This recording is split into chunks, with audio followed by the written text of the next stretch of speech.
ज्योतिष सलाह में आज हम बात कर रहे हैं मोक्ष त्रिकोण के भावों के बारे में। मोक्ष त्रिकोण का भाव है आपका चौथा भाव है, आठवां भाव है और 12वां भाव है। चौथे भाव आपका सुख का भाव है, आपका इनर पीस का है, आप घर में जो सुख भोगते हैं उसके बारे में है। आठवां भाव गुप्तता का है और जो 12वां भाव है आपका मेडिटेशन का है और आपका त्याग का है।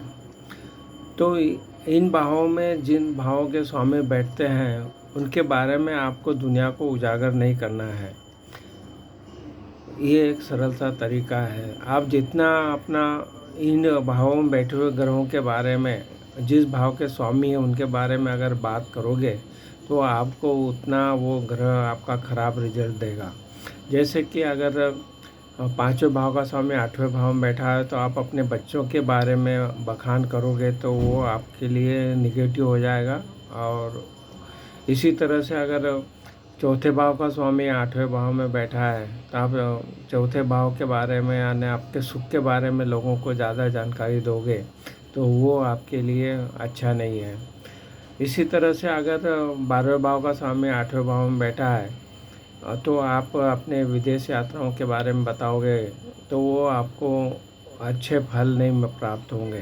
तो इस तरह से ऐसा जैसे आठवें भाव के बारे में बात किया, ऐसे ही ये जो ग्रह चौथे भाव में बैठते हैं या 12वें भाव में बैठते हैं उनके बारे में भी अगर जिस भाव के स्वामी उनके बारे में बखान करोगे तो ये आपको अच्छे फल नहीं देंगे। इसीलिए इनको मोक्ष त्रिकोण बोला गया है, क्योंकि आपने घर के बारे में जानकारी आप बाहर नहीं देते हैं क्योंकि चौथा भाव है।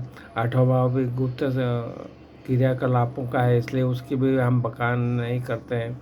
और 12वां भाव में संज्ञा सुख का है, हमारा आध्यात्मिक मेडिटेशन का है तो उसका भी हम बखान नहीं करते हैं। हम जो दान करते हैं उसका भी हम बखान नहीं करते। तो इसलिए मोक्ष त्रिकोण के भाव में जो ग्रह आते हैं और जिस भाव के स्वामी बनते हैं तो उनके बारे में आपको दुनिया के सामने उजागर नहीं करना है। ये सरल सी जानकारी हमने देने का प्रयत्न किया है।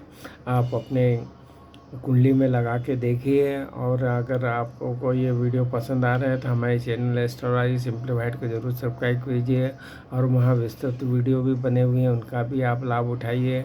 आपने अपने चैनल को सब्सक्राइब किया, वीडियो को लाइक किया, शेयर किया, इसके लिए आपका बहुत बहुत धन्यवाद।